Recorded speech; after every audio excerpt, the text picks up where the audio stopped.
আমরা দল টল নাই, আমি এলাই কই আমরা কোনো শত্রু নাই। যে গো আমার ইন্ডিয়ার শত্রু, গো আমার শত্রু, আমার দেশের যে বন্ধু সে আমারও বন্ধু। ঠিক কিনা ছিল হিগুর শত্রু রে আমরা। এই দেশের হিন্দু মানুষে বহুত মহব্বত খোর সৈন্য আর খোরটাও আমরা রে খোরটা না রেখো কত হিন্দু মানুষের প্রাণ দেয় মুসলমানের লাগি। আমি এই ত্রিপুরা রাজ্যে আমার আসামের বিভিন্ন জায়গায় ওয়াজও যাই, হিন্দু মানুষের আনি আমার কাছে টেকা দে, মসজিদের চান্দা দে, মাদ্রাসা চান্দা দে। মানুষে মাস্টা জিজ্ঞাসা করে হুজুর হিন্দু লোকের চান্দা মসজিদে লাগানো জায়েজ নি? আমি কইলাম বিলকুল জায়েজ। বলে লেট্রিনও নি? বলে না না, শ্রদ্ধার জায়গাত লাগানি জায়েজ, যদি সে সওয়াবের উদ্দেশ্যে দেয়। তবে সওয়াব তো তার ধর্ম তো আছে তার ভাষায়, সেই ভাষায় যদি টাকা দিয়া কোনো হিন্দু ভাইয়ে, খ্রিস্টান অমুসলিম ভাইয়ে কোনো মুসলমানের হাতে মসজিদে লাগাইবার জন্য দেয়, তাইলে মসজিদের মেহরাবে মিম্বরে যে কোনো জায়গায় লাগানো জায়েজ। আর এই দেশের বহুত, আমার বাড়ির পাশে বাগবাড়ি মাদ্রাসা, ওইখানে আমি মরণোত্তর সংবর্ধনার সভা একটা একবার করছিলাম, যে এলাকার কিছু বিশিষ্ট মানুষ আমরা পরিচয় করি যারা মারা গেছে বা যাদের সন্তান সন্ততি আছে। পরে জানতে পারলাম যে 150 বছরের পুরানো মদিনাতুল উলুম বাগবাড়ি মাদ্রাসার জমিদাতার জমির কোন একটি অংশের দাতা নাকি আমার সেই অঞ্চলের হিন্দু ভাই। আমি বললাম আল্লাহু আকবার। এই দেশও বাবা আদম থেকে ইসলাম আরম্ভ হয়েছে, কিয়ামত পর্যন্ত থাকবে ইনশাআল্লাহ।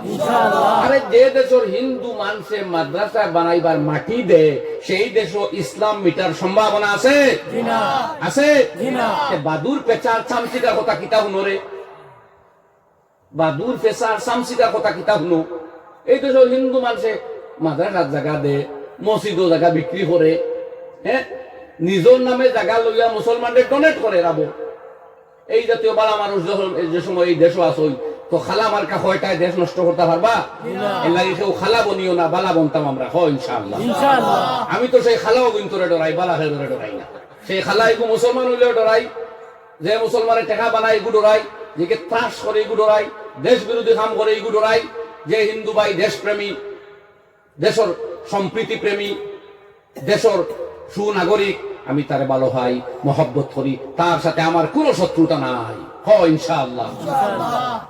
দুনিয়ার কাছে সহি মেসেজ দেও, আবি যাবি মাতিয়া সমাজটারে গুলাতে করিয়া, গুলা জল খালি আবি যাবি মাছ করে দেয় তুমি, তাই আমরা বুঝাইয়া জল পরিষ্কার হইতে দেও। সিনা যাও মাছ কুনগু, ব্যাং কুনগু, ব্যাং চাকু কুনগু, সাপ কুনগু, বাইন কুনগু আর দুড়া কুনগু মাসে দেখো খানি খানি তৈছ নষ্ট করিয়া গুলা করিয়া বেটায় বাইক করিয়া দৌড়ছে সাপো, বাইক না দেখে গুলা মাছতে খামর দিছে বিষ। ও ধরনের কিছু ঘটনা ঘটেনি না না ফানি সাপ করতে না। আমি বদরপুর টাইটেল মাদ্রাসাতে একদিন জুমার দিন আইয়া দেখলাম মানুষ জুমার দিন তো অনেক ভিক্ষুক গিয়ে লাইনও দাঁড়ায়। হঠাৎ দেখি সিন্দুর এবং শাড়ি পরায় মহিলা, খুব চাইলাম, দেখি এই তো হিন্দু মানুষ। বললাম হায় রে হা, এই মহিলার যে হৃদয়, এই ধরনের হৃদয় বানাও, দেশ 3 বছরের ভিতরে বিশ্বগুরু বনবো ইনশাআল্লাহ। এখানে একটা হিন্দু মহিলা বুঝে, যারা মসজিদ ও নামাজ পড়তে আইছে এরা ভালো লুকাইব, এরার অন্তর মানব দরদ থাকবো, এরার অন্তর দানশীলতা থাকবো। কাজে আমি গরিব বেটি হিন্দু হই আর মুসলমান হই, বালা মানুষের দ্বারও যাই এরা টেকা দিব। আলহামদুলিল্লাহ বেটি গান বুঝতো যদি যে মুসলমান ইগুন বাদ, ইগুন দুশ্মন, এটা তো নমাজি আরো কঠোরবাদী, এটা তো আমার মারবা। টাইটেল মাদ্রাসার মসজিদের দ্বারা হইয়া বেটি লাইনেও বাইলেন। আমি মনে মনে কইলাম, দুজনে কইলাম, মুসলমানদের দেও না দেও, আমার ও হিন্দু বনিরা তো দেখা দেয়। খালি সওয়াব হইব ইকার নাই, বরং এর কাছে সহি মেসেজ অফ ইসলাম যাইব যে মুসলমানি খান না। আর যাওয়াই দইবার তো ও অত তার বাদেও যত ছত্রভঙ্গ তৈরি করছো, ছত্রভঙ্গ হাম করিয়া বলতে আইজ আবো ওই দেশ বহুত জায়গা মুসলমান নামাজ থাকিবার হয়, হিন্দু মা বোনেরা বোতল লইয়া দাঁড়ায় যে নামাজিরা ফুক দিব আর ওই পানি খাওয়াই আমার বাচ্চার বেমার হব।